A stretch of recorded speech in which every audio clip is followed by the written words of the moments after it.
If you ask a disagreeable person what he wants, say, or she wants, they'll tell you right away. They know. It's like, this is what I want and this is how I'm going to get it. But agreeable people, especially if they're really agreeable, are so agreeable that they often don't even know what they want, because they're so accustomed to living for other people and to finding out what other people want and to trying to make them comfortable and so forth, that it's harder for them to find a sense of their own desires as they move through life. And that's not, look, there's situations where that's advantageous, but it's certainly not advantageous if you're going to try to forge yourself a career. That just doesn't work at all. And so even though on average men and women aren't that much different in terms of their levels of agreeableness by the group, if you go out and you look at the extremes, they're very different. So all of the most agreeable people are women, and all of the most disagreeable people are men. And the thing is, the extremes are often what matter rather than what's in the middle. And so one of the ways that's reflected in society, by the way, is there's way more men in prison. And the best personality predictor of being imprisoned is to be low in agreeableness. It makes you callous. Now you might think, well, what's the opposite of compassion and politeness? And the answer to that is, I think it's best sort of conceptualized as a trading game. So let's say that we're going to play repeated trading games. And if you're very agreeable, then you're going to bargain harder on my behalf than you're going to bargain on your own behalf.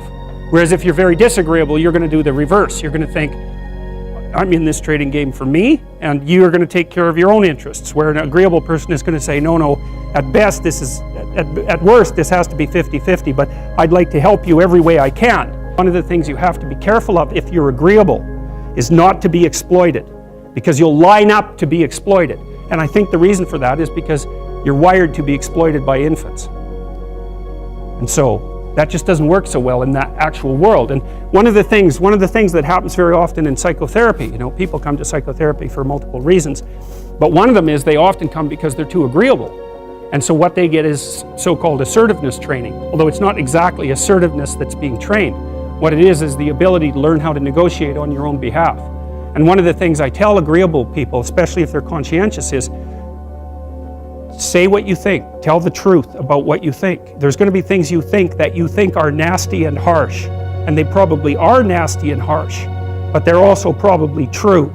And you need to bring those up to the forefront and deliver the message. And it's not straightforward at all, because agreeable people do not like conflict. Not at all. They smooth the water. And you can see why that is in accordance with the hypothesis that I've been putting forward. You don't want conflict around infants. It's too damn dangerous. You don't want fights to break out. You don't want anything to disturb the relative peace. And if you're also more prone to being hurt physically and perhaps emotionally, you also may be loath to engage in the kind of high intensity conflict that will solve problems in the short term, because it takes a lot of conflict to solve problems in the short term. And if that can spiral up to where it's dangerous, which it can if it gets uncontrolled, it might be safer in the short term to keep the waters smooth and to not delve into those situations where conflict emerges. The problem with that is it's not a very good medium to long-term strategy, right? Because lots of times there are things you have to talk about because they're not going to go away. And the advantage to having a well-socialized disagreeable person is that they really don't let much get in their way.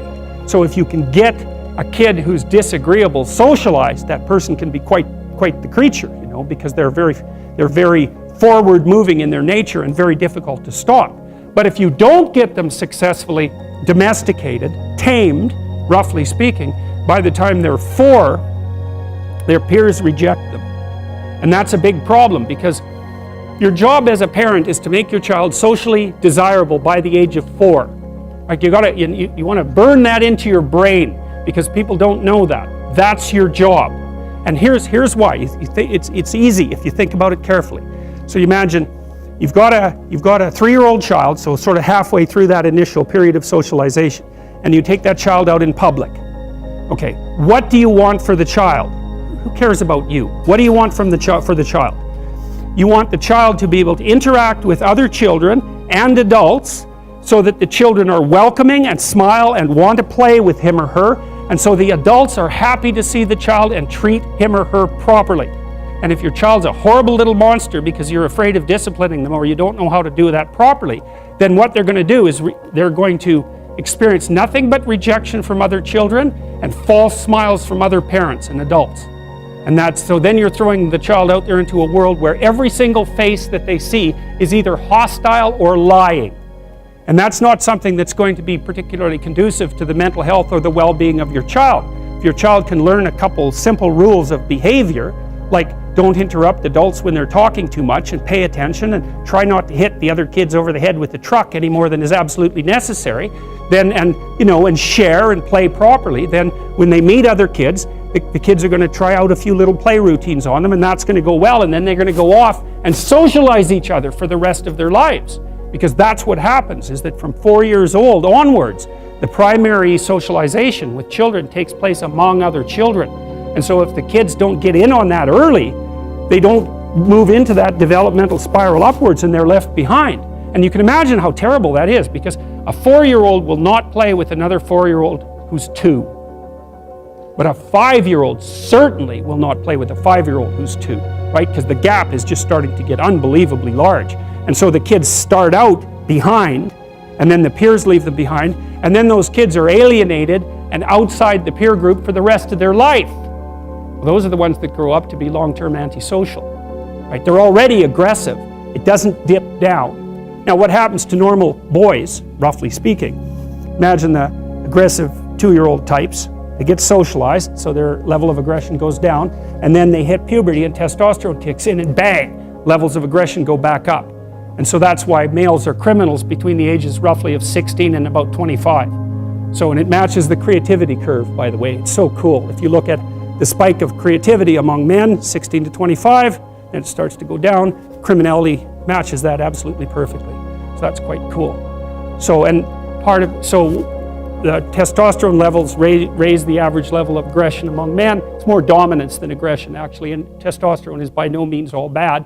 And then it starts to decrease at about age 25 or 26, which is usually when men stop staying up late at night, stop drinking as much, develop a full-time career, and take on the burdens and responsibilities and opportunities that are associated with a long-term partner and family. And so, well, so that's the development of what I would call predatory aggression, because I also think that the agreeableness distribution is probably something like predatory aggression versus maternal sympathy. It's something like that. So if you look at other mammals that are predators, because we're predators as well as prey animals, if you look at other animals like bears, the male bear has absolutely nothing to do with the raising of the infants. In fact, the female bears will keep the male the hell away because he's likely to kill the infants and maybe even to eat them. So there's no maternality at all in solitary male mammalian predators. It's really useful to investigate the viewpoints of people who have opposing views to yours, because they'll tell you things. Not only will they tell you things you don't know, they'll also tell you how to see the world in ways that you don't see it. And they'll also have skills that you don't have, that you could develop. So for example, if you're an introverted person, it's very useful to watch an extroverted person, because the extroverted person has ways of being in the social world that aren't natural to you, that you can use to improve your toolkit. And if you're disagreeable, one of the best things to do with disagreeable people, especially if that's alienating them from other people, for example, because it can, people treat you like you're a selfish, arrogant son of a, maybe that's because you are. It's like, okay, so what do you do about that? One of the most promising treatments, let's say, for that is get the person to do something for someone else once a day, just as a practice, and learn how to do it. Maybe you can wake the circuit up, if you think that it's lying dormant in you, which is probably right. I think we have a very wide range of propensities within us. Some are switched on, genetic propensities. Some are switched on, but I think that if you put yourself in the right situation or walk yourself through the right exercises, you can switch some of these other things on as well. But it takes work and dedication and discipline. I would say, generally speaking, if you want to adapt yourself properly to life, you should find a niche in the environment that corresponds with your temperament, right? You shouldn't work at cross purposes to your temperament because it's just too damn difficult. But having done that, then you should work on developing the skills and viewpoints that exist in the space opposite to your personality, because that's where you're fundamentally underdeveloped. And that way I think you can extend out your temperamental capability across a wider range. And to me, that's roughly equivalent as bringing a richer toolkit to each situation. You know, so if you're hyper extroverted, you should probably learn to shut up at parties now and then and listen just to see what's going on, to see if you can manage it, you know. And if you're introverted, well, then you should learn how to speak in public and to learn how to go to parties without hiding in the corner and saying nothing to anyone. You know, and if you're agreeable, then you need to learn how to be disagreeable so people can't push you around.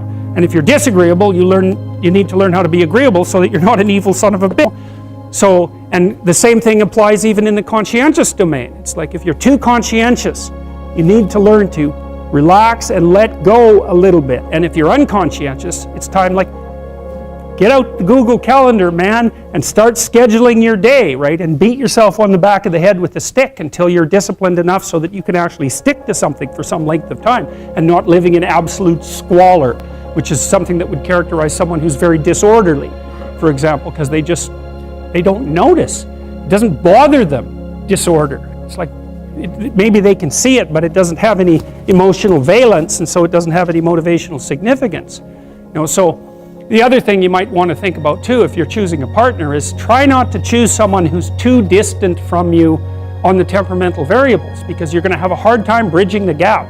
You know, it's hard for an introverted person and an extroverted person to coexist. And it's really hard for an orderly person and a disorderly person to coexist, because they will drive each other nuts. Why don't you pick up?